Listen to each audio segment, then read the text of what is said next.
Hello, Amir. Hey, everyone. Hello. Yeah, thank you for the invitation. Yeah, welcome. I'm just trying to allow the Facebook to be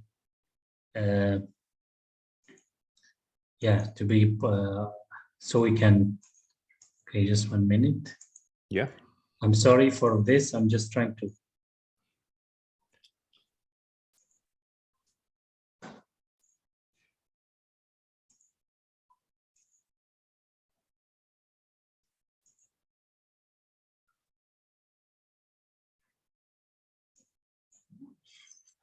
Just 1 minute.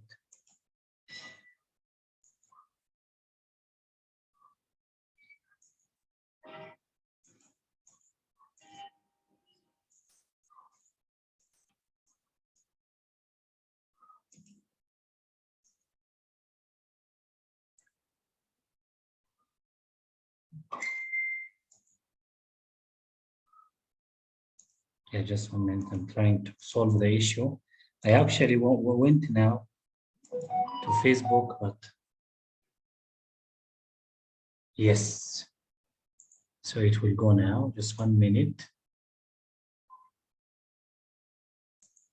Yes.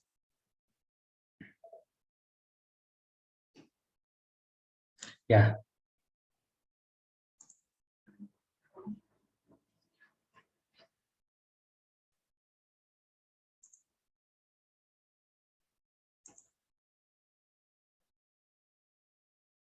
Yeah, so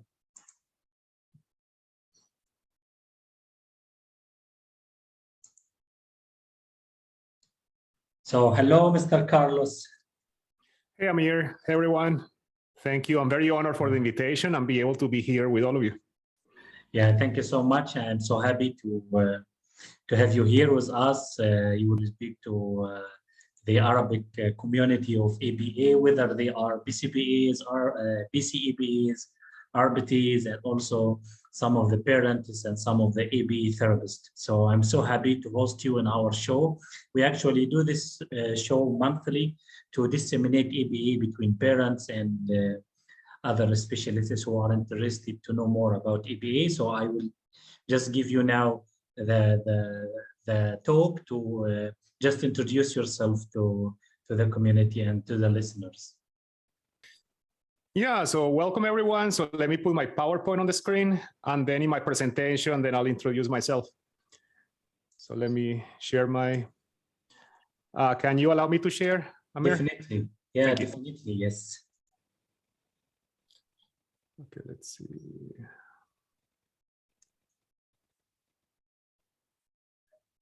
Okay, there you go. Let me check on this, how to move it to the side.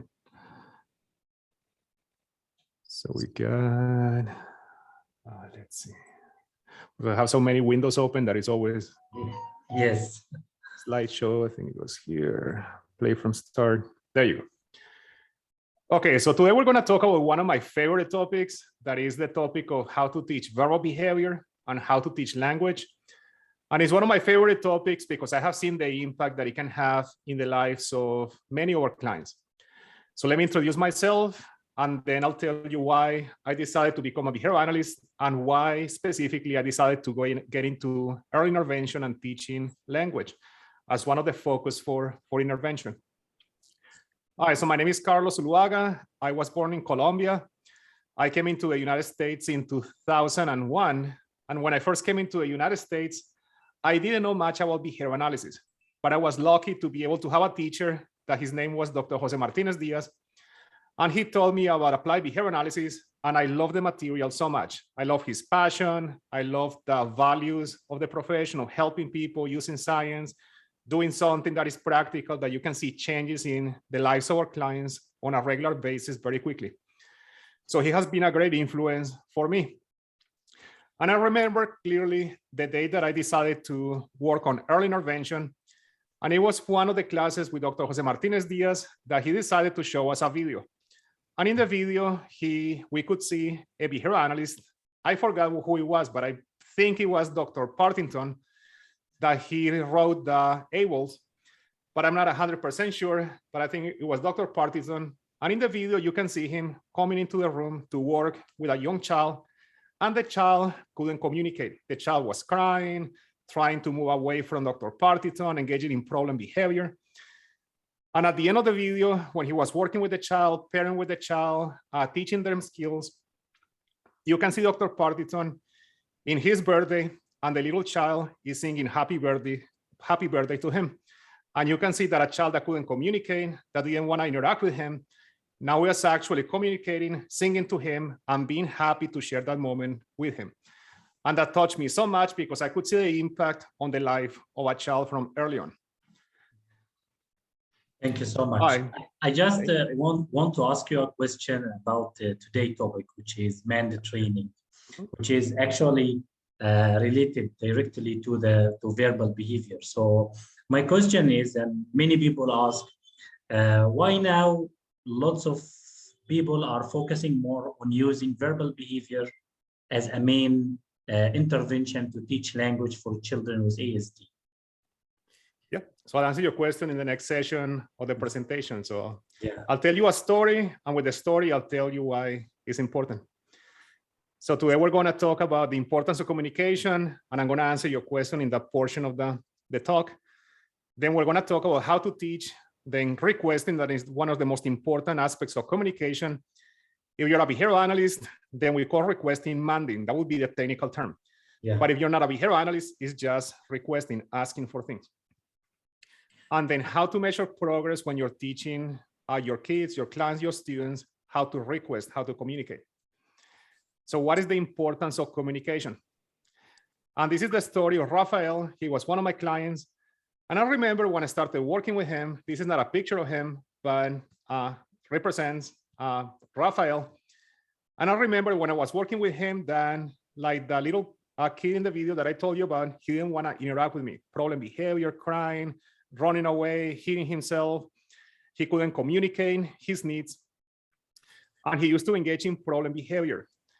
Now, most of the clients engage in problem behavior when they don't have an effective way of communication.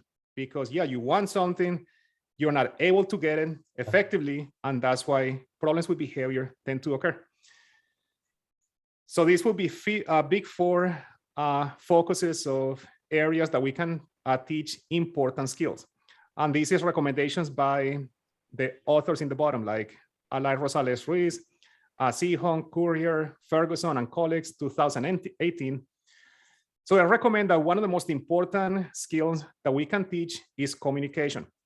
And it's safely, effectively, and respectfully teaching people to communicate their needs, their likes, dislikes, in ways that are understood by others and do not result in harm to self or others.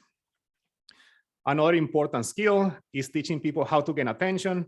So safely, effectively, and pleasantly gain the attention of others and affection of others in ways that are understood by others and do not offend or hurt other people.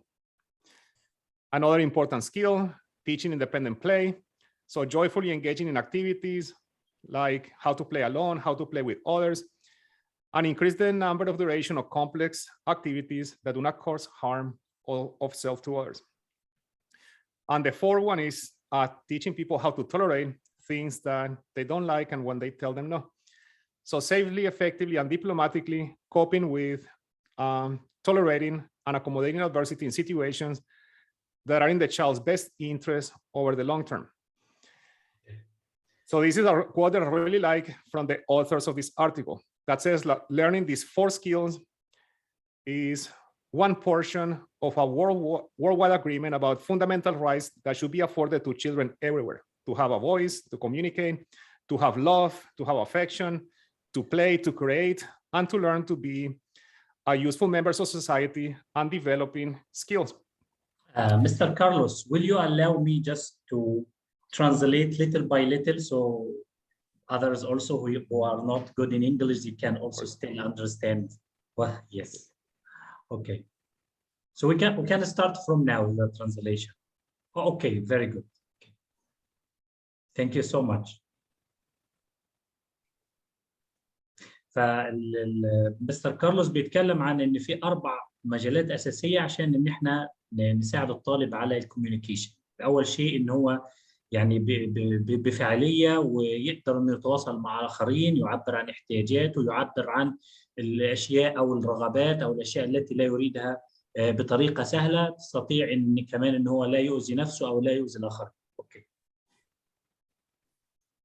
الشيء الآخر من وسائل التواصل إنها بتساعده على إن هو إزاي يحصل على انتباه من الآخرين، إزاي إنه يحصل على هذا الانتباه من الآخرين بطريقة جيدة ومقبولة، وأيضا من غير ما يأذي نفسه أو يأذي الآخرين، لأن إحنا كما نعلم إن كثير من المشاكل السلوكية بتحدث بسبب عدم قدرة الطالب على إن هو يطلب الأشياء، سواء كان اهتمام أو كان انتباه من الآخرين. أوكي.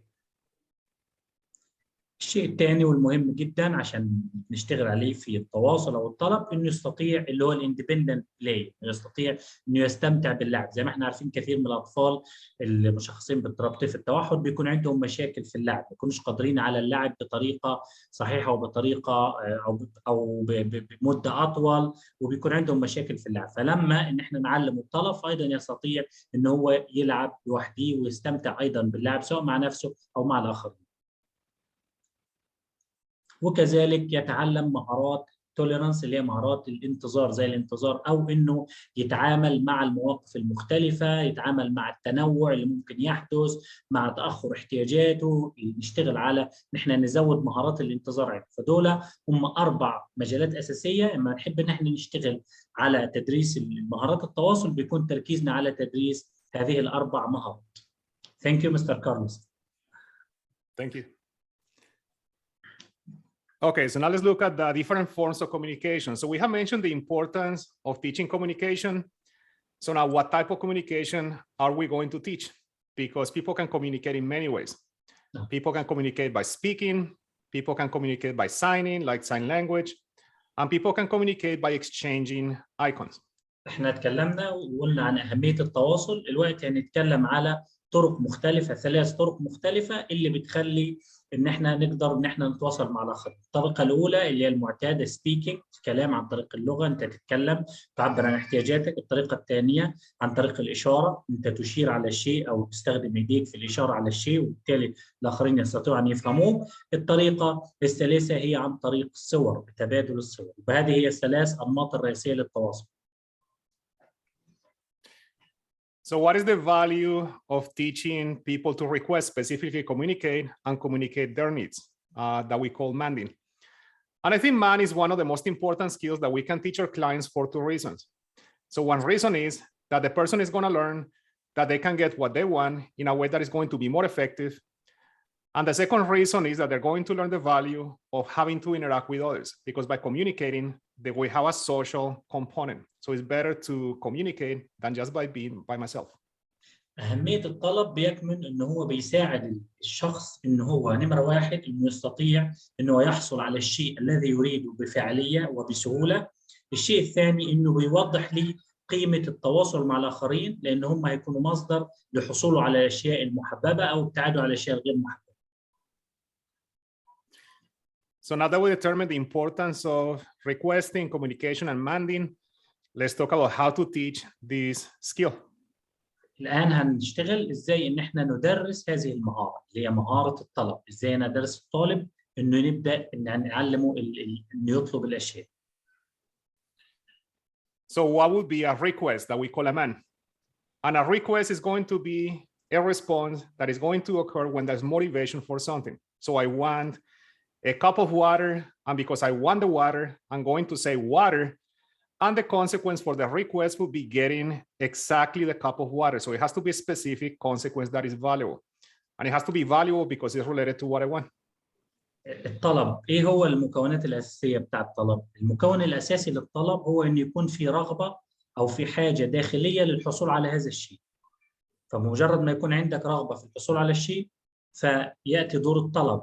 فانت ما تتعلم انت تطلب هذا الشيء بيؤدي في النهايه الى الحصول على شيء قيم بالنسبه ليك، اللي هو بيكون الشيء اللي انت محتاجه او الذي تريده. So the first thing that we have to do is select a form of communication, as we mentioned: speaking, signing, exchanging icons. أول شيء لازم إن إحنا نختار الطريقة اللي إحنا هنعلم الشخص بيها إزاي إن هو يطلب. And the best form of communication depends on the clients. that's why we have to individualize our interventions. لذلك من المهم عند اختيار الوسيلة التي نريد أن نعلم الطالب عليها الطلب أن نختارها أن تكون فردية، يعني هي مهيئة ومناسبة للطالب، تختلف طبعا من طالب إلى آخر، فيجب أن تكون هذه الطريقة حسب احتياجات الطالب، تختلف من طالب إلى آخر. So ideally we want to teach speaking. في العادة احنا عايزين نعلم الطالب إنه يتحدث، يتكلم بشكل طبيعي. But what do we teach if the person doesn't speak? Okay. So we can teach either communication with selection, that could be text, or we can teach sign language. So it's important to consider advantages and disadvantages of each form of communication. لذلك من المهم ان احنا نعرف مميزات كل طريقه وعيوبها، يعني مثلا البيكس بنستخدمه عن طريق السلكشن، ان الطالب بيختار صوره معينه عشان يعبر بها عن احتياجاته. الساين لانجوج بتشتمل على ان يكون الطالب لديه قدره على التمييز البصري او يميز الشيء عن طريق استخدام يديه للتعبير عن احتياجاته. So to make the decision between PECS and sign language, one advantage of PECS is that it doesn't require fine motor coordination, because in sign language, we have to create different signs. With PECS, it's just grabbing a picture and exchanging the picture. كل طريقة لها مميزات وعيوبها. مميزات بيكس إنها لا يجب أن يعني ما فيش اشتراط إن يكون لدى الشخص فاين موتورز قوية، ما يكونش عنده مهارات عضلات دقيقة، مش مطالب بها، عكس الساين لانجوج اللي احنا بنحتاج انه يعمل ساينز باستخدام اصابعه، فيجب ان يكون اصلا هو عنده عضلات دقيقه قويه، او مقصود بها عضلات الاعصاب. Another advantage of PECS, that is the main advantage, is that you can have a larger audience, because with sign language, you have to communicate with people that are familiar with sign language, and not many people know sign language. But with the icon, the picture, then most people will be able to recognize the picture. ميزه مهمه في بيكس ان هو سهل انك تتواصل به مع عدد كبير جدا من الناس، لانه لا يتوجب ان يكون لديك معرفه خاصه او معلومات خاصه او دقيقه بالاشارات زي ما مطلوب في لغه الاشاره مثلا. فالبيكس من المميزات بتاعته ان هو تقدر تتواصل به مع عدد كبير جدا، وسهل ان الناس تفهم احتياجاتك بكل سهوله. So now let's look at advantages of sign language. So one of the advantages of sign language is that it doesn't require visual discrimination, because I don't have to select pictures. So I don't have to be looking at items. I don't have to be looking at pictures, discriminating between the pictures. If I want something, I can just create the sign. من مميزات الساين لانجوج انها مش محتاجه يكون لدى الشخص قدرات في التمييز البصري عاليه، لان هو بس هيحتاج ان هو يستخدم اصابع يديه، مش هيحتاج ان هو يميز صوره معينه عن صوره اخرى. Another advantage of sign language over PECS is that sign language is always available. Like with PECS, you need to have the pictures, you need to have the book, you have to have the strip, you have to have the materials. And sometimes people don't have the pictures. Let's say if you're in the rain, maybe you cannot go with the pictures because it's raining, it can get wet. I have worked with some clients that they go to school, they go to the clinic, and they don't bring the picture, or the picture fell in the car, and then they don't have the picture, and the whole day they're not able to communicate. But with the signs, they can create the sign at any moment. المميزات الأخرى للساين لانجوج إن هي متاحة في أي وقت، لا يتوجب أن يكون لديك مجموعة من الصور أو أي شيء، لا، أنت تستطيع في أي وقت بكل سهولة أن أنت تستخدم أصابع إيديك، وبكل سهولة تقدر أن أنت تتواصل مع الآخرين، فمش متطلب منك أي صور أو أي شيء محددة، فهي متاحة ليك في أي وقت وفي أي لحظة. And finally, fluency. With sign language, you can be fluent. Like I could be talking to Amir, and if he's fluent in sign language, he can be translating to sign language with no problem. But it would be very difficult to do the same thing with PECS, that he will have to select the picture, put the picture, exchange the picture. He's not going to be as fluent.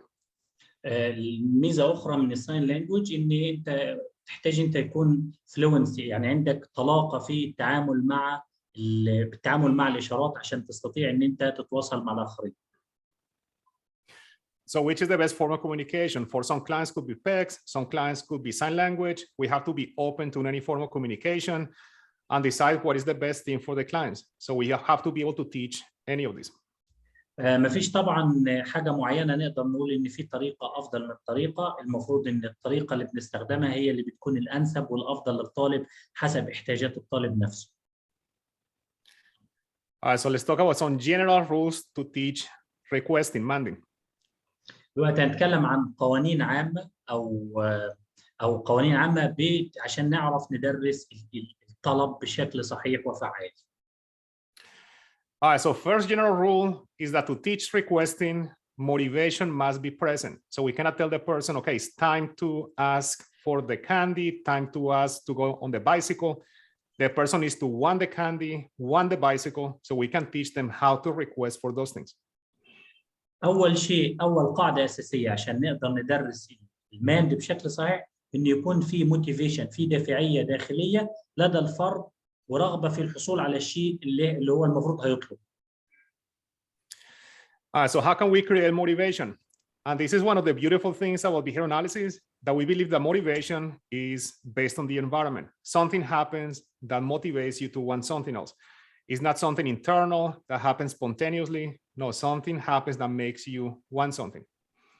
النقطة المهمة جدا هنا واللي هي ازاي ان احنا نخلق هذه الدافعية لدى الطالب. عندنا في الاي بي اي بنقدر ان احنا نشكل هذا الشيء من خلال اصطناع المواقف او التقاط بعض المواقف، ومن خلال نقدر ان احنا نبدا نشتغل على ان احنا نخلق لدى الطالب الدافعية.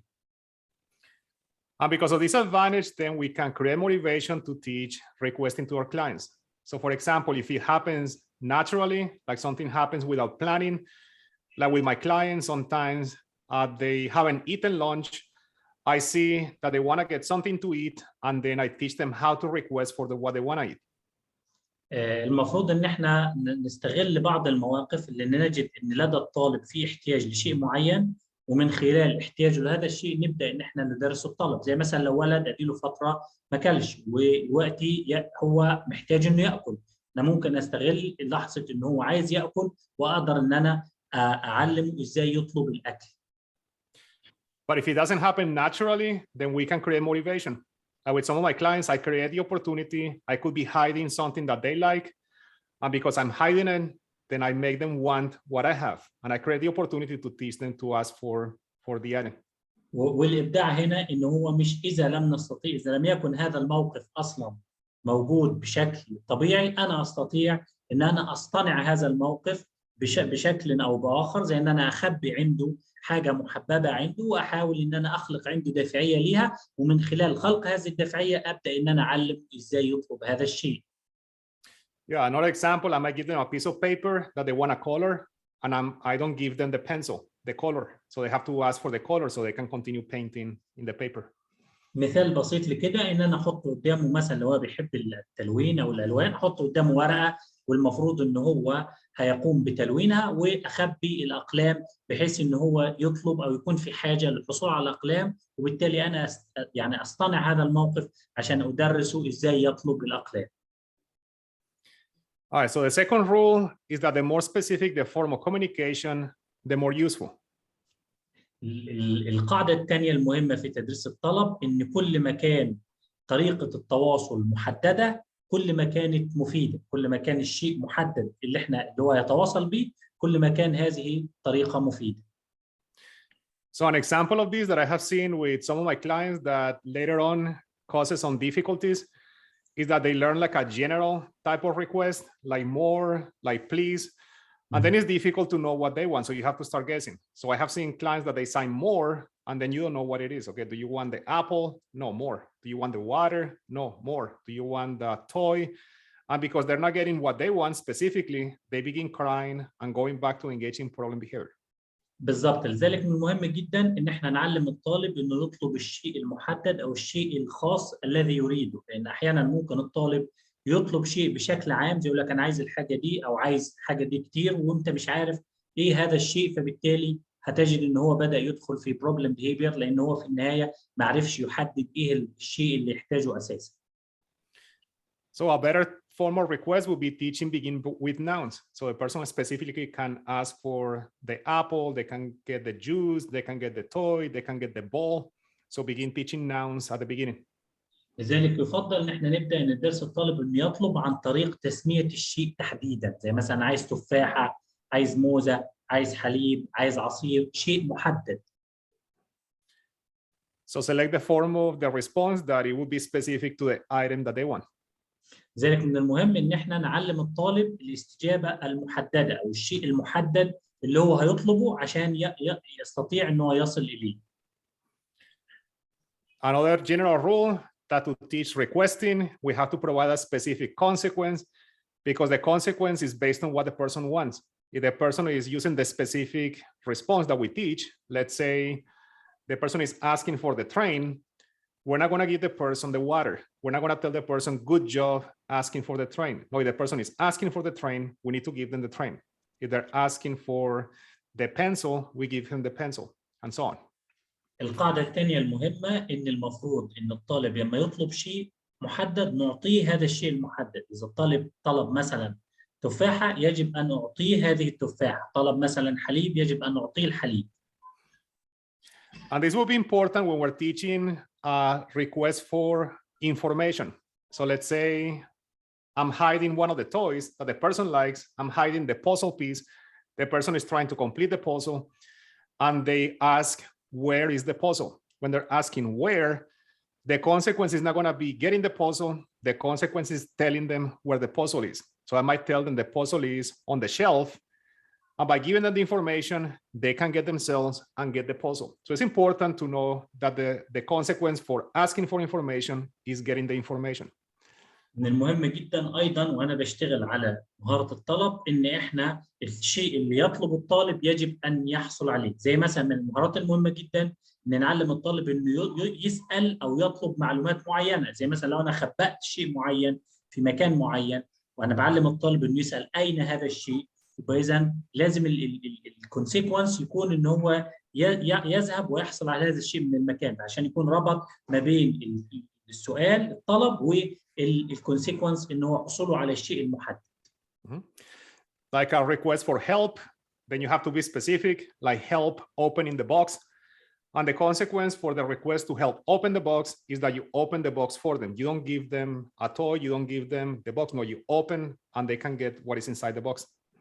بالضبط زي ما الطالب انه يطلب مساعده انه يفتح صندوق مثلا، فانا في الحاله دي بعطيه المساعده المطلوبه بان انا افتح له هذا الصندوق، على اساس انه يعرف ان الطلب بتاعه المحدد كان له قيمه وانه استطاع من خلاله يحصل على ما يريد. And the final rule, and this will be important to promote independence because we want our clients, we want our kids and students to communicate independently. And to promote independence, the rule is that the better the response, the more independent, the better the form, the more specific, the more appropriate, the more calm, the better the consequence should be. والقاعدة المهمة جدا والأخيرة إن كل ما كان الاستجابة المطلوبة من الطالب واضحة وبسيطة ومفهومة، كل ما كان الحصول على هذا الشيء أو التوابع هذا الطلب محددة، كل ما كان أيضا أفضل لي. So an example that sometimes doesn't promote independence, that promotes dependency, might be the client asking for a little bit of juice. So you teach them to sign juice, to ask for the juice, and they get a cup of juice. And with the help, so you're helping, they get all the juice. And then they're doing it independently and they get all the juice. So the consequence is the same. And because the consequence is the same, they tend to select the easier response. And the easier response would be with help. تمام، لذلك من المهم جدا واحنا بندرس المهاره للطالب ان احنا نحرص على ان نصل به الى ان هو يعتمد على نفسه او ان هو ياتي بالاستجابه المطلوبه بشكل اعتمادي بنفسه من غير مساعده تقدم منا ليه. So instead of doing this, what we want to do is, if we're helping the easy response that is prompted, they get a little bit of juice, but not too much. So the consequence is good, but not too good. But if they sign independently, then they get the whole cup of juice. So it's a better consequence that increases the value of being independent. توضيح للنقطة دي أكتر، لو أنا مثلا ساعدت الطالب مساعدة إنه يطلب مثلا يحصل على عصير فبعطيه يعني عصير قليل شوي، لكن لو إن هو طلب العصير بنفسه بدون أي مساعدة مني لازم إن أنا أعزز هذا الشيء بإن أنا بعطيه كمية كبيرة من العصير، فذلك يبدأ يميز إن أنا كل ما هطلب بشكل اعتمادي كل ما أنا هحصل على الأشياء التي أريدها بوفر. So now let's look at how to teach specific vocal behavior in sign language that we call topography-based verbal behavior because it's based on making sounds, making movements. دلوقتي هنشتغل ازاي احنا ندرس الطلب عن طريق سواء الحاجات الصوتية او عن طريق استخدام الإشارة. So the first phase is teaching the specific response. So we want to begin teaching nouns, teaching verbs. So don't begin teaching like more and please. So be specific. Apple, pretzel, cereal, grapes, train. أول شيء لازم أعلم الطالب إنه يطلب شيء معين، سواء كان هذا الشيء اسم أو فعل، زي ما قلنا إنه يطلب تفاحة، يطلب عصير، أو يطلب فعل معين، يشرب، يأكل، وهكذا. بيكون استجابة واحدة أو شيء محدد. So in my pictures, in the example, the person on the left in orange is speaking, is communicating, and is saying ball, the noun. Now the consequence that is going to be provided by the person on the right, the listener, is going to be giving him the specific ball that the person wants. مثال كده زي الشخص اللي على اليسار إنه هيطلب كرة، فالشخص اللي على اليمين هيعطيه شيء محدد جدا اللي هو الكرة. Now the next step, when they're using nouns, they're using verbs, then it will be combining nouns and verbs. So now we have to string simple phrases. So now the person might say drink juice, so combining drink and juice, and the consequence would be getting a little bit of juice. المرحلة الثانية إن أنا أدمج الفعل مع الكلمة، زي مثلا يقول أشرب عصير، فيكون النتيجة الكونسيكونس إن الشخص الآخر listener يعطيه العصير. The next step would be to request when they hear a question. So at the beginning, we don't want the person to request when they hear the question because promote dependency on having the item present. And then it's difficult to remove the item, to fade the item. So they get used to that if the item is present, they can ask for the item. But if the item is not present, they don't ask for the item. So at the beginning, you have to teach them to request without the item. لذلك من المهم إن الأول أنت تدرس الطالب إنه يطلب الشيء من غير ما يكون موجود أصلاً هذا الشيء. And also teach them to request without you having to ask them what they want. I have seen clients that are crying and they're waiting for you to ask them. No, you want them to request without having to ask them. لذلك من المهم إن أنت أيضاً تعلمه إنه يطلب الشيء من غير ما يكون في أي سلوك غير مرغوب زي البكاء أو الصراخ، على أساس إن يكون الطلب أكثر فاعلية. So in stages 1 and 2, you're teaching them to ask independently without the question. But stage 3, you also want them to answer when you ask them. So you might ask, what do you want? And they say, drink juice. Sorry, there's the question. What do you want? They say, drink juice. And then you give them sorry, put the wrong thing. Okay. What do you want? Bowl or drink juice. And then you give them the bowl or the juice.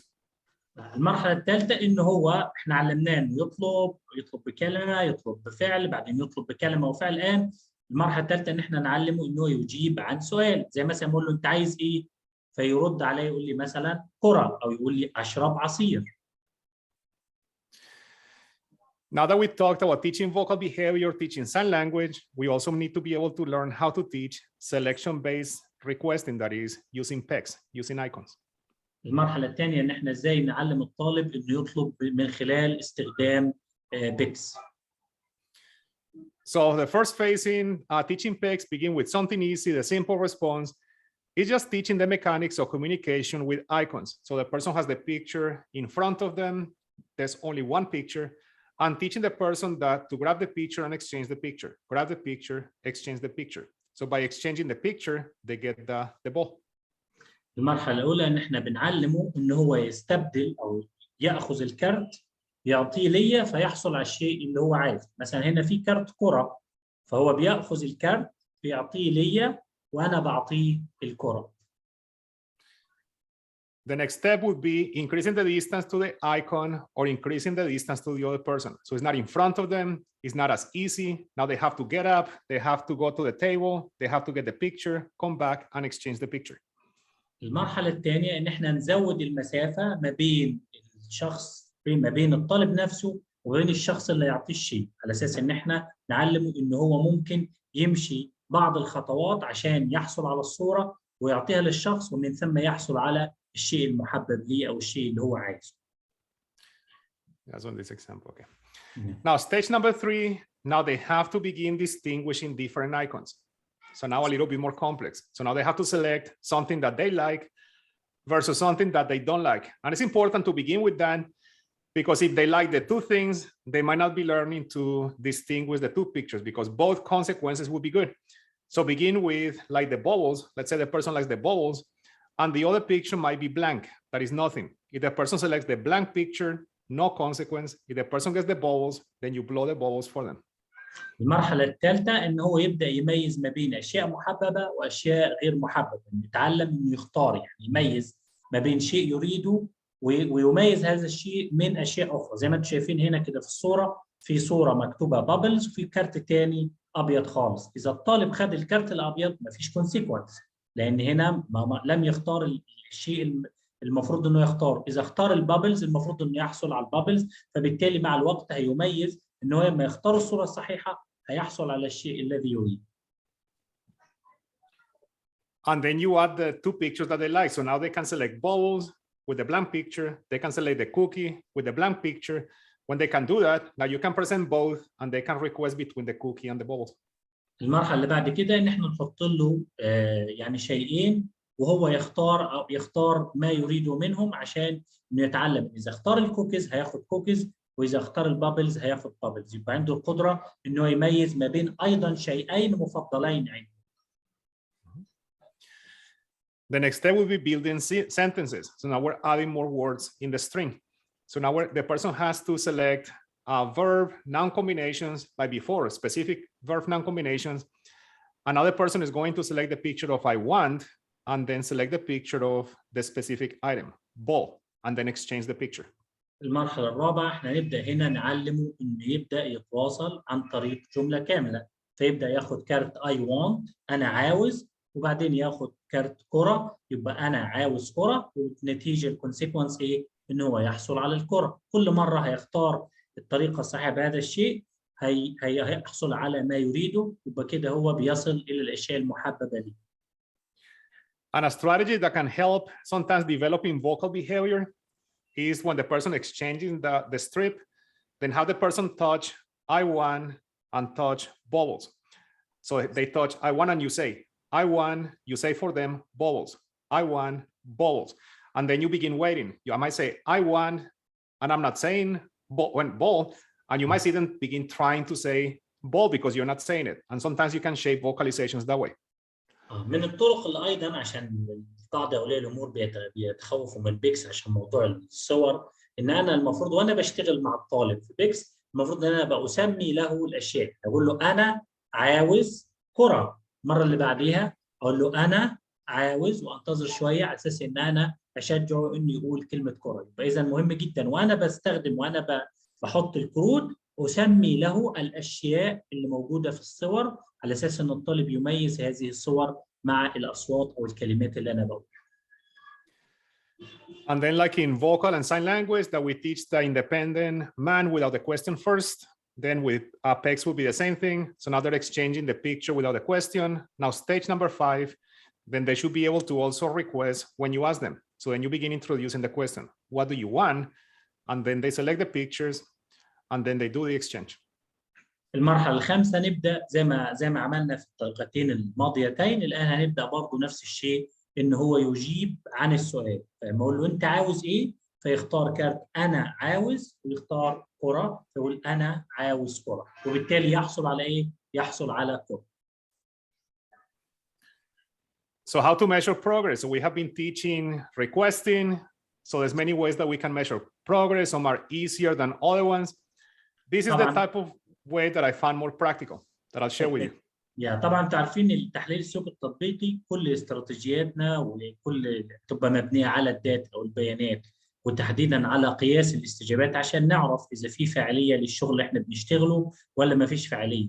فالان هنعرف ازاي ان احنا نقيس اذا هناك في فاعليه للانترفنشن بتاعنا ولا لا، هل في فاعليه للماند ولا لا.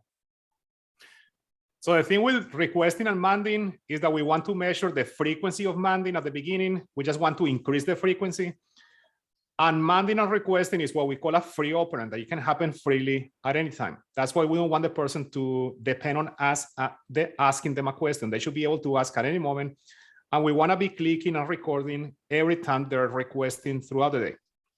الطريقة اللي احنا بنستخدمها في قياس الطلب هو طريقه العد، الكاونت، ان هو نعد عدد المرات التي قام فيها بالطلب. والطلب احنا بنعتبره من اللي هو الفري اوبيرنت، اللي حاجات اللي بتحدث بشكل طبيعي، وبيكون هدفنا الاساسي اصلا ان هي تحدث بشكل طبيعي وتلقائي طول اليوم. المفروض ان انت بتحسب في الجلسه بتاعتك كم مره الطالب قام بالطلب، يعني كم مره طلب الشيء. So at the beginning, when we're teaching requesting and demanding, we want to be able to measure progress, and progress is gradual.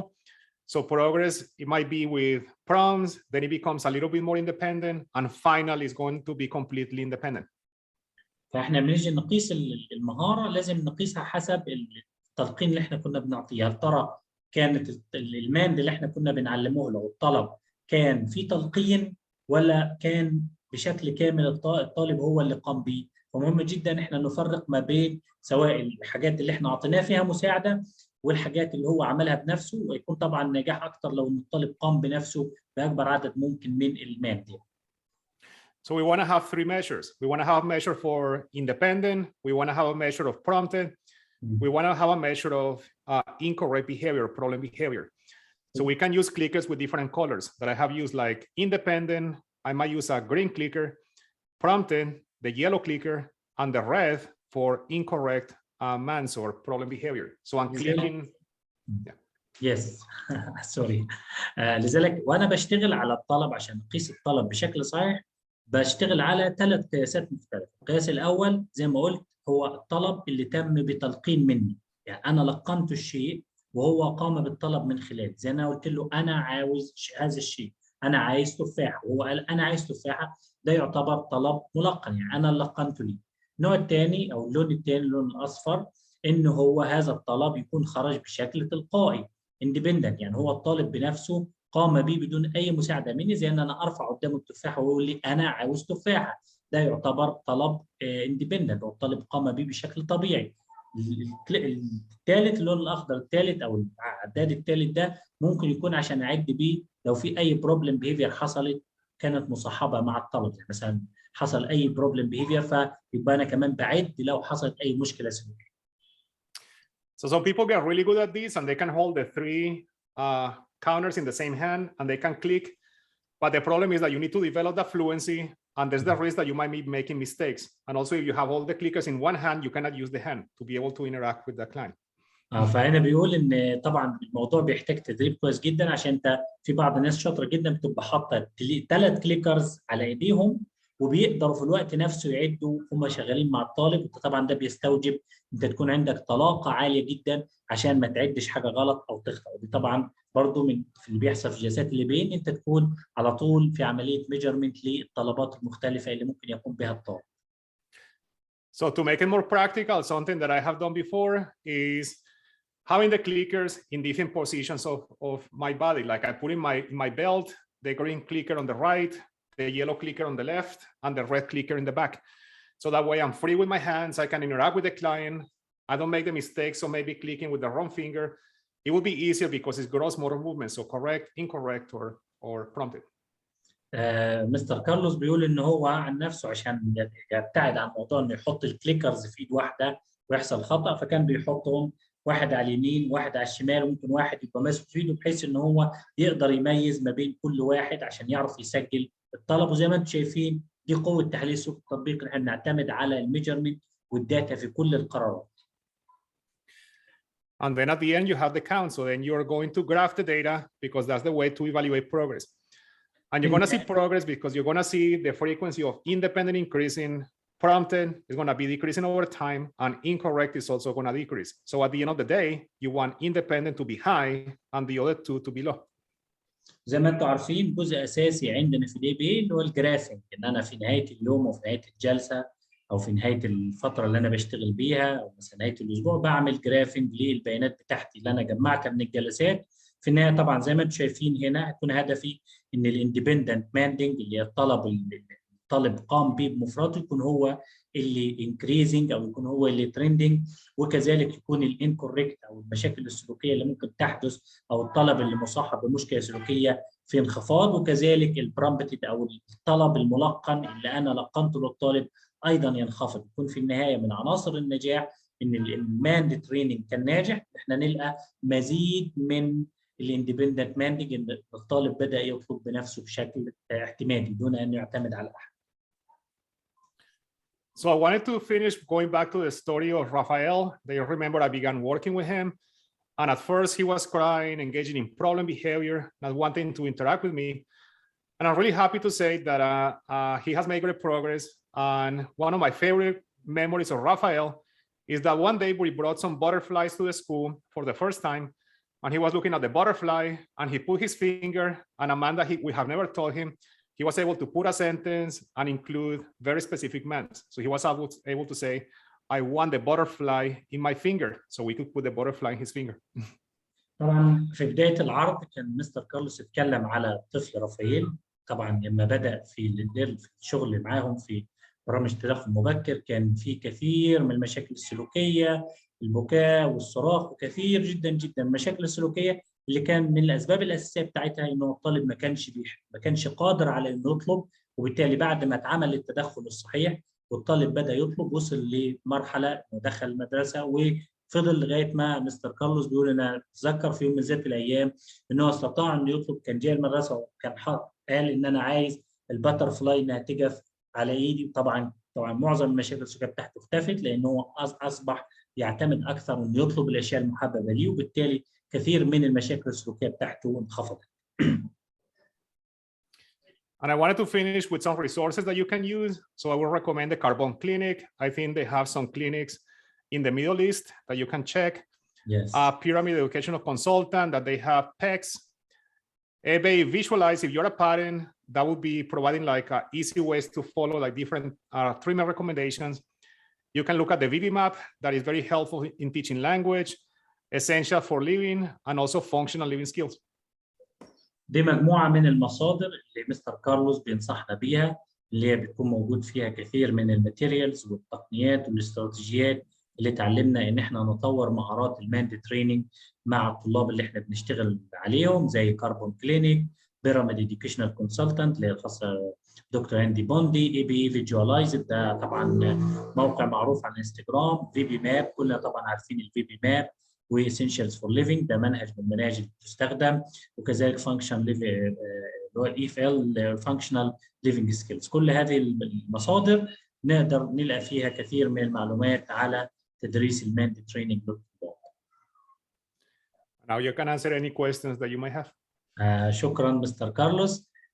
الآن اللي عنده أي سؤال ممكن يبعت لي السؤال وأنا إن شاء الله نجاوب عليه إن شاء الله بإذن الله. لو في أي حد عنده أي سؤال ممكن إن هو يتفضل يسأل السؤال، وأنا إن شاء الله بإذن الله نحاول إن إحنا نسأل مستر كارلوس ونجيب عنه.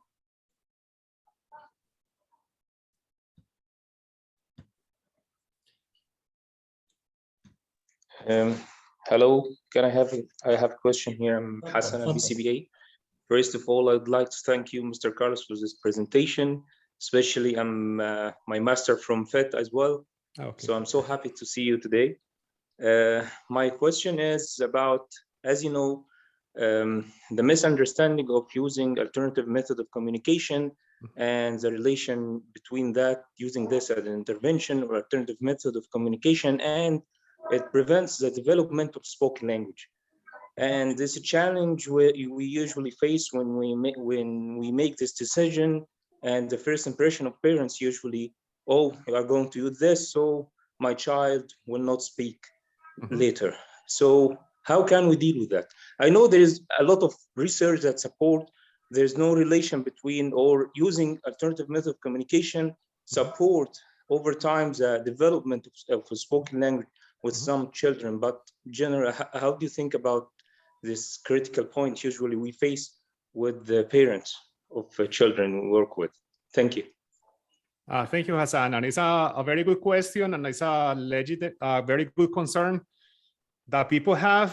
I have been working in the field for many years, and even though I might have that concern at the beginning, I have seen that typically that doesn't happen. So I would say that you can explain to parents that they have two potential risks. One risk is that you don't teach alternative forms of communication, so you continue trying to teach vocal behavior, Now, what happens if you continue doing this and the person never develops vocal behavior, is not making progress? So they continue engaging in problem behavior and they never learn vocal behavior. That could be one risk that can happen. Now, with an alternative form of communication, you might have a risk that the person doesn't speak, but you're giving them a way to communicate. So at least you're giving them a form of communication. If they don't speak, they have a form of communication. And if they develop speak, then you can switch from the alternative form of communication to speaking. Now, how to promote speaking when you're teaching the alternative form of communication? And a way would be by pairing. So always we want to pair the item that we want to give the person with the vocalization. So if the person is using sign language, let's say the person is using for signing for book, the person signs, I'm going to say book before giving them the book. So they hear book, like they get the book. The same thing that we're doing with the pegs, that the person is touching the picture and we're saying, I want, and we give them the book. So we're pairing the sound with the pegs, we're pairing the sound with the sign language, the sound with the sign language, and then we begin waiting. So now the person is signing book, then we say book, and the person begins trying to say book because they're waiting for you to repeat, and you're not saying it, and they want to hear it, so they try to say it. And at the beginning, it might not be too clear, but over time, you can begin shaping better and better forms of vocal behavior. And the same thing with the pegs. They touch the pictures, I want book, I want book, I want, you don't say anything, and they begin trying to say book. And with my clients, I have seen that the ones that I teach sign language and pegs, they begin trying to vocalize. They might say, I want book when they're signing. When they begin doing this, you can eliminate the pegs, you can eliminate the sign language. And by the response effort, they continue with the vocal behavior because it's easier to do. Thank you so much, Mr. Carlos. There is a question from one of the parents here. He said that one of the challenges that we have with sign language is the audience is very limited because the student will not be able to find others outside of the family members who is able to sign language, to understand the sign language. So what do you recommend in this situation? That's a great consideration that you have to discuss with the family. You have to discuss with the clients, who's going to be the audience for the client. I would say they are not going to be able to communicate with important people in their lives, maybe using pegs, but if people in their family are willing to learn sign language, I would say maybe sign language, but they have to be open to learn and communicate with sign language as well. مستر كارلوس بيقول ان اذا في صعوبه في الساين لانجوج ممكن احنا ندرسه انه يبدا ان هو يتواصل عن طريق الصور وممكن ان هو يستخدم كلا الطريقتين. هل في حد عنده اي سؤال ممكن نساله لمستر كارلوس بخصوص الماند تريننج؟ لو في اي حد عنده سؤال, if you have any question to ask about manned training.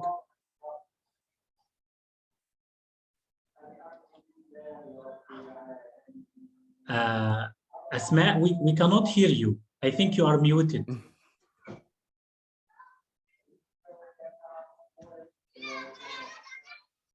Yeah, we cannot hear you, Asma. I think you are muted. Yeah, hello. I'm so sorry. No, it's fine. I struggled with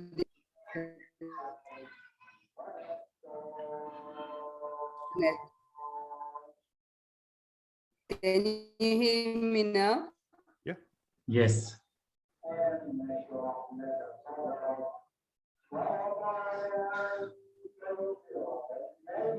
Yeah, I think there's something wrong so with my question is training.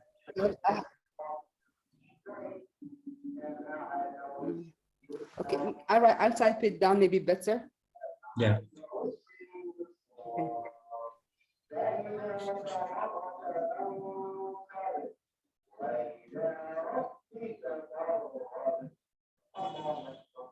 Yes. So my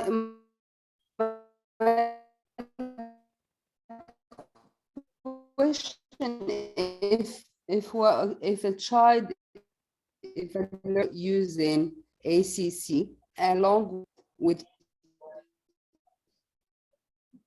the American Sign Language. أستاذة أسماء إحنا مش we cannot understand the question, so I think there's something wrong with the internet. هل ممكن تكتب السؤال؟ But the sign language is not really working for the child outside the house. Yes. هكتبه فين أنا؟ خلاص إحنا الحين سامعينك زين، تقدر you can ask now. إحنا سامعينك زين الحين. Okay. So my question to Mr. Carlos is, if a child is using two way of communication, a non-verbal child, would it be better to focus only on one, either the AAC or the American Sign Language, or would the child still benefit as growing to be using both? I would say that at the beginning it might be better to focus on one because you want the language to expand. Now, once they have a lot of language, maybe you can begin combining both. And maybe instead of like text, maybe you can teach them to type and writing. Like all of us, Right. that we speak, we learn to speak, and later we begin learning also typing, writing, and so on. So maybe after they have been signing and speaking, then maybe teaching them typing or writing. They're not speaking, they're non-vocal. Yeah. So I would say if they use sign language, they're fluent in sign language, they can communicate at home. If it's an issue outside of the home that they don't have the community that is familiar with sign language, then try to teach typing or writing. But if typing or writing could be difficult, then maybe explore communication with text. But you can teach that as a complement to sign language. Okay. Thank you. Welcome. Okay. So there is one question says, what if the student is requesting something that is not available at home right now? And then it is, if we didn't give it to him, he will start to engage in a problem behavior. So how we can deal with this if he is demanding something that is not available? So that's a really good question. That's another skill that you have to teach when you're teaching manding. And it's one of the skills that we mentioned in the Big Four at the beginning, because it's a very important skill. And there's many ways that you can teach it. So begin creating the opportunities that the item is going to be present, and you're going to be able to provide the item, but they have to wait a little bit. So it's not too difficult to wait. And begin waiting for something that is not very valuable to them. So it's easier to wait for something. So let's say I would do it like, let's say they want the pencil and they're asking for the pencil, and I might say, not right now. Then 2 seconds, okay, now you can have it, get the pencil. Then they're asking for the pencil, I might say, not right now. After 3 seconds, they get the pencil. So I begin increasing the duration and they begin waiting. Also teaching them what to do during the waiting. Like all of us, if we have to wait, we're not gonna be just there without doing anything, teaching them, okay, you're waiting for this, you can do something else. Look at the phone, look at a book, play with a toy. And when you finish playing, then you can have the item. So something else that you can try, another way to teach it, is that you tell them to do something. Let's say they want the phone. I want the phone.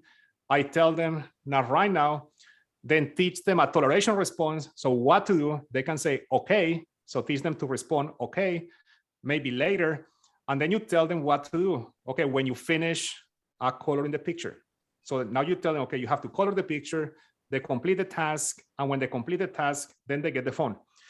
And gradually they have to do more and more things. So you can combine those different strategies.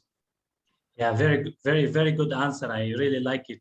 Mr. Carlos بيقول إن أحيانا عشان إن الطالب إذا بيطلب أشياء غير متاحة، لازم من المهارات اللي نشتغل عليها هي مهارة الانتظار. ومهارة الانتظار هي مهارة مهمة جدا اللي بتأهل الطالب بعدين إنه ينتظر على الأشياء المفضلة. أنت ممكن تبدأ معاه من سنتين، تبدأ شوية شوية تتوسع في الانتظار عشان تزود الفترة اللي الطالب ينتظر فيها للحصول على الشيء. كذلك من الأشياء الأخرى اللي أنت تدرس مهارة الانتظار بطريقة غير مباشرة، إن لما الطالب يطلب منك شيء، اطلب منه إنه يقوم بشيء آخر. يعني مثلا بيقول لك أنا عايز التليفون، قل له خلاص مثلا رتب مثلا حط البلوكس داخل الصندوق، أو مثلا رتب كذا أو اعمل كذا. تمام؟ بحيث إن أنت بتحاول تعطيه شيء آخر، فبالتالي أيضا أنت بتشتغل على إطالة أمد الانتظار. كل ما اشتغلنا على مهاره الانتظار اكتر، كل ما ده هيساعد الطالب ان هو يعرف يتعامل مع المواقف المختلفه اللي هو التعزيز غير متاح فورا، لازم انه ينتظر. تمام. فدي برضو من المهارات، وانا بشوفها ان هي من اهم المهارات اللي نشتغل عليها، الويتنج سكيلز. لان كثير جدا من الاطفال ما بيطلع بره او نطلب ما يطلع بره، اذا ما حصلش على الشيء اللي هو عايزه فورا الان بيبدا يدخل في مشكله سلوكيه. طب ده الاساس، السبب الاساسي في ده ايه؟ هو ان الطالب اصلا الويتنج سكيل عنده ضعيفه، فمحتاجين ان احنا نبني هذا الشيء. There is another question, Mr. Carlos. They said that what if we are working during the session and there is a student who consistently asks for reinforcers. So every time he wants, for example, the mobile, keep asking for the same reinforcer every time. So he's interrupting like an activity that you want to do with him, or? Yeah, he actually interrupted the flow of the session because he kept asking, he wants to access to his preferred thing. Yeah, so you have to teach them that they have to complete a certain number of tasks before they can access what they want, but you have to shape it. So sometimes you tell them, okay, we have to like using a variable scale of reinforcement. Like you complete 2 tasks, you get something. Then you complete 5 tasks, you get something. Now you complete 1 task, you get something. Now you complete 4 tasks, you get something. So they never know when they're gonna get it. So they continue working, and then they can ask for what they want. Now, for some clients, it's not as clear when they can ask. So to make it more clear, at least we have used like tokens. So they learn that they complete the token board. And when they complete the token board, that's the signal that now they can ask for what they want. مستر كارلوس أجاب يقول احنا ممكن نعلم الطالب انه يقوم بمجموعة متسلسلة من الأنشطة قبل انه يحصل على الشيء المفضل أو المحبب ليه. There is also one question. They said that what if he meant for something that is inappropriate? It's not available, but something that is inappropriate. So for example, if you are working in a session and then he asks to go outside for a walk or do something that is not supposed to be done right now, what you're suggesting to deal with this situation? So I would say it would be similar to before. Begin practicing when you can do it. So not right now in 5 minutes, and then after 5 minutes they go outside. Not right now in 7 minutes, and then they go outside. But you're creating that opportunity to teach the skill. And later on, then when it happens in real life, that we cannot go outside for 2 hours, at least you have been working and you have been teaching them that skill. Yeah, so Mr. Carlos بيقول ان احنا نفس الشيء، احنا نحاول نعلمه انه ينتظر. ليه مثلا نقول لا مش الوقتي، بعد 5 minutes وبعدين نقدر نعطيه الشيء الاخر. Mr. Carlos, if you allow me, I also will add that ان احنا we can also teach students to accept no. So sometimes this is one of the skills that the student has to tolerate or accept. Others will tell him no or not now.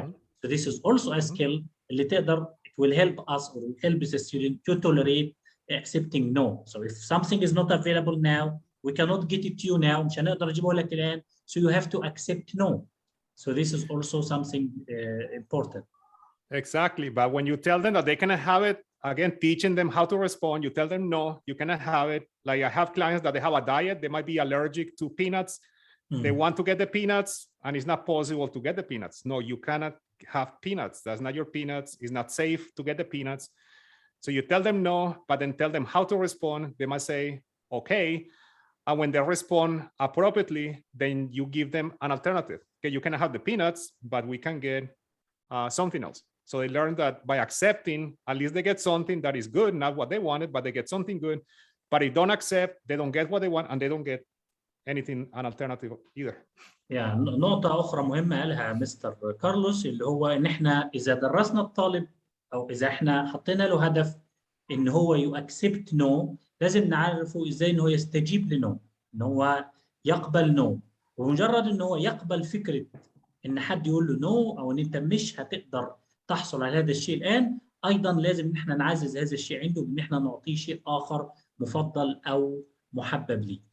There is one question, Mr. Carlos, from one of the attendees. He said that what we're supposed to do with a client who doesn't want or who also make mandis in presence of his mom, and then if his mom is not here, he doesn't mend, or he doesn't ask for what preferred items. That can happen, and that's why you need to work on generalization, that the person can man when the item is not present, they can man to any person.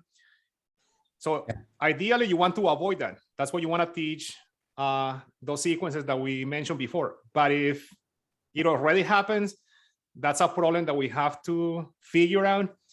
And a way that I would do it is mom is present, he's asking to mom for the item, but I wouldn't let the mom give him the item. I will give him the item. So he's asking for mom, but he learns that he gets the item from me. He's asking from mom, they learn that they get the item from me. And gradually the mom is decreasing the distance, going away, and I continue giving them the thing. So they learn that I'm the one providing the item. الطريقة المناسبة للتعامل مع هذه المشكلة أن أنا ممكن نستغل وجود الأم ونخليه إنه يطلب من الأم، بس أنا اللي أعطيه هذا الشيء، وشيئا فشيئا نقدر إن إحنا تدريجيا نفيد وجود الأم لغاية ما يصل إنه هو يعمم ويبدأ يطلب مني يعني. So, Mr. Carlos, another question. We have lots of questions, and we know that you are so generous. Thank you so much for being here and answering the questions from parents and specialists. There is one mom, she said that when my son meant for a specific something, and if it's not available and he didn't get it, he will start to go in tantrums. So what am I supposed to do? Should I give it to him, or what I am supposed to do with the tantrums that he engaged in because he didn't get what he wants? So as a good thing to think about, so you have to think, if you're not able to not give it to him, it's better not to deny access to the item. You're going to give it to him anyways. So don't wait for the tantrum to get it. So you say, hey, I'm not going to be able to ignore the tantrum. It's better to give it to them right away or when they're whining, rather than letting the behavior to escalate.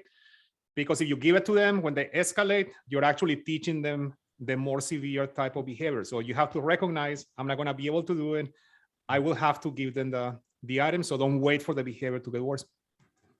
Okay. So he said that ان انت طبعا المفروض ان اذا الطالب بدا ان هو يدخل في البروبلم بيهيفير، ما ينفعش ان انت تديها له الشيء الايتم المفضل وهو بعد ما بدا المشكله السلوكيه، لان انت كده بتعزز عنده انه يكرر هذه المشكله مره واخرى، لانه لما كررها لما حصلت اول مره في النهايه ادت الى انه يحصل على الشيء المفضل، فانت عززت هذا الشيء. So there is one more question, Mr. Carlos.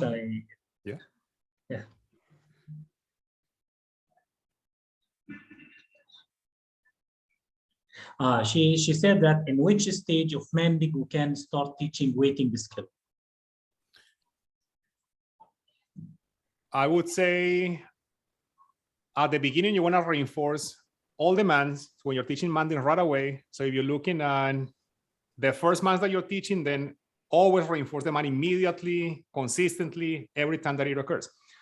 Now, once you look at the clicker and you see an increase in manding, that they begin manding frequently and they have multiple mans, they maybe begin waiting, but with a little short delay. So that you begin adding the delay, because that's going to happen in real life. So you have to prepare them from the beginning that can happen at home, that can happen in the community, and we want the clients to be successful. But so at the beginning, reinforce every time, and as soon as you can, when you see progress, then begin short delays.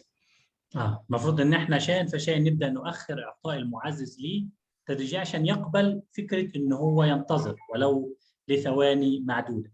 Mr. Carlos, there is a question from one of the, I think from the specialists.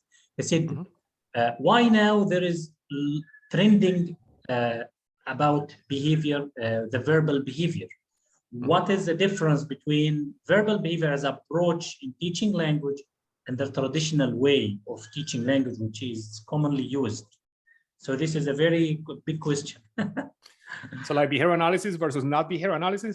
Yeah, actually, like it looks like the functional approach of language, which is Skinnerian analysis, and the traditional one, which is the structured approach. So one of the examples that I can think about is that if you have the structural approach, you teach one response in one type of condition, and you assume that if you can say something, that you can do it across different conditions. Like for example, we might teach the person to tact water, and they assume because I can say water, that I'm going to be able to ask for the water. I'm going to be able to select the water. I'm going to be able to answer questions about the water because I learned the concept of the water. But as behavioral analysts, we see that that's not the case. I have clients that they can label the water, but they cannot ask for the water. Like when the item is present, they can ask for it, but not if it's absent. And because we have the functional approach, then we recognize that we might need to teach all these different skills. We have to teach the same word, water, as a man, as a tag, as an interverbal, listener responding. If it's not occurring as one type of operand, we can identify why it's not occurring and how to teach it. Sometimes it happens because it generalizes and it will be amazing, but if it doesn't happen, we can identify and we know what to do, how to teach it, so it begins to occur. مستر كارلوس بيقول ان الفرق الاساسي ما بين الطريقه التركيبيه الشائعه المستخدمه في معظم خاصه عندنا في الدول العربيه وبين طريقه الفيربال بيهيفير، ان الفيربال بيهيفير بيعتمد على الوظيفه، وظيفه الشيء، مش بس الوقت. يعني اللي يعتمد على ان هذا الشيء، ان الكلمه الواحده ربما يكون ليها تحمل اكثر من شيء، ممكن تكون هي طلب، ممكن يكون هي تسميه، ممكن يكون رد على سؤال. بينما الطريقه التركيبيه بتدرس الشيء كوحده واحده، او بيدرس الطالب ان دي مياه فقط. لكن احنا في الاي بي اي في الفيربال بيهيفير لا، بندرسه ان المياه دي ممكن تكون طلب، ممكن يكون تسميه، ممكن يكون رد على سؤال، وهكذا. And because actually, Mr. Carlos, one of the challenges that we are having currently in most of the Arabic countries, especially in universities, that most of the speech therapists, they don't study the verbal behavior in the college itself. So we hope by the revolution of using ABA around the world, we hope to see more of curriculum based on verbal behavior. So our students who are getting speech therapy also, they can use the verbal behavior approach in teaching language and teaching also the communication. Yeah, it's beautiful, and we can collaborate with them because they have knowledge that impacts the forms of communication, and we can offer also the functional perspective, so they complement each other very well. Yeah, so I think we can have two more questions, Mr. Carlos, if you don't mind. There is one question from one of the parents. She said that how I can teach him to request for information. Okay, her son is able to demand for certain items. He can ask for apple juice, but he cannot ask for information. So how we can start teach him something like that? Yeah, so you need to be, first of all, identify he's ready to begin asking for information. Like something that could be a guide is like a curriculum, like the VB map, that it tells you the sequence, how many months they need to have before they can begin demanding for information. If you determine that they're ready, then you have to create that opportunity. So you have to, what type of information are you going to teach them to ask? Where are you going to teach them to ask? How are you going to teach them to ask? Who? And then you have to create motivation to know who, where, how. Like an example might be, let's say, the client, they might be playing with the train on the train tracks. I might break the train tracks, and now I create the opportunity for them to ask, how do I fix it? So I prompt, say, how do I fix it? When they repeat, how do I fix it? The consequence would be you tell them, oh, you need to put the track this way. So by you telling them, they can do it themselves, but you don't do it for them because the consequence is the information. فالمستر كارلوس ملخص ان هو بيقول ان احنا ما نقدرش ندرس انه يطلب معلومات قبل ما يكون وصل لعدد محدد قبل كده. ممكن نشوفها في مثلا في الفي بي ماب او كده، عدد معين من الطلب، بعدين نبدا ندرسه ازاي يطلب هذه الاشياء. وممكن احنا نصطنع مواقف معينه انه هو عشان نعلمه مثلا فين احمد، ممكن احمد موجود قدامه، احمد يختفي، وبعدين نعمل له موديلنج ان هو فين احمد، وبالتالي يبدا ان احنا نعلمه ازاي يطلب معلومات. Like asking when, for example, that we were talking about waiting, and asking when, then you can do the waiting to ask when. They ask for something, you tell them not right now, and then you prompt them to say when can I have what I want, and then you tell them in 2 minutes, in 5 minutes, when you finish the picture. So that by asking when, they get the information that they need. زي مثلا ممكن ان احنا نستخدم الويتنج بروجرام اللي احنا بنشتغل عليه، ان احنا نعلمه انه يسال او يطلب بوين، متى هحصل على كذا، واعمل له انا موديلنج، ومجرد ما يبدا يطلب اكثر باستخدام وين نبدا ان احنا نعطيه الشيء المحبب او المفضل لي. فطبعا دي برضو ان احنا يكون عندنا ابداع في استخدام المواقف المختلفه. وانا عن نفسي بشوف ان انت ممكن في اشياء كثيره مش لازم ان يكون يعني انت تصطنع الشيء، contrive the situation، تصطنع الموقف، ومن خلال هذا الموقف you can also teach him the skill.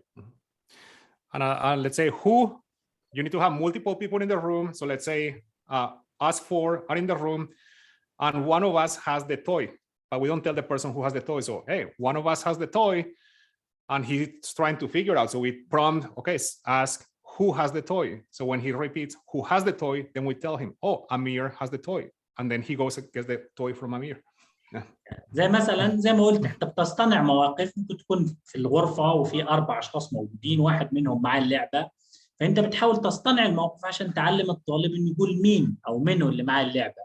فبمجرد تسال تقول منو اللي معاه اللعبه، ومجرد تعمل له موديلنج او مين اللي معاه اللعبه، وبالتالي بمجرد ما يقول مين او منو او هو تقدر ان انت تخليه يروح وياخد اللعبه. فبالتالي يبقى انا استغليت الموقف البسيط ده في ان انا اعلمه انه يطلب معلومه باستخدام زي مثلا من او هو او منو او وهكذا. So, Mr. Carlos, I would like to thank you. I think we answered most of the questions, and we are so happy to have you here with us. And I just forget to tell to people that Mr. Carlos was my instructor in Florida. He teach me about, I think, 3 or 4 courses, and I was so lucky to be his student. I am a continuous student for him, and also I get A in most of them because he was my instructor, and I really like him. I would like to thank him so much, because when I told him that we invite you to talk to people about verbal behavior or about anything, he said, it's okay, and he welcome, and he give us lots of time, and he prepared also the material, and he told me to allow people to share it with people. So he was so generous as usual, and I think all of the people who are attending the event today, they want to thank you so much for the amazing information, for the time, for the great explanation you give to us. Thank you so much. Oh, thank you. And I also want to say that I'm very proud of Amir. He was my student, and now I can see him in his new role as leader in the field, helping people, sharing the knowledge. So that makes me very happy as well. Thank you, Mr. Carlos. I was also very lucky to have. Thank you, Mr. Carlos. Yeah, تفضل أستاذ أسماء. Thank you, guys. Thank you, Mr. Carlos. Thank you, guys. Thank you, Mr. Amr. Thank you, Mr. Carlos, my instructor as well. Yeah. Yes. Last year, so was my first instructor. It was an amazing experience. And thank you so much for your time. It was lovely seeing you all. And Mr. Amr, thank you for arranging and organizing all this. We hope to see more. Yeah, thank you so much. Thank you. Bye. Have a nice day. Thank you, Mr. Carlos. Thank you. Thank Have you. a nice day. Thank you for everyone. إن شاء الله شكرا لكم. إن شاء الله انتظرونا في إن شاء الله مزيد من الحلقات في Arab Stock ABA عشان إن شاء الله ننشر تحليل السلوك التطبيقي يوصل لأكبر عدد ممكن من الأسر، ونحاول نحن ننشر ثقافة ABA. وطبعا for Mr. Carlos again, thank you so much. Thank you. Thank you. السلام عليكم. شكرا. السلام عليكم. شكرا.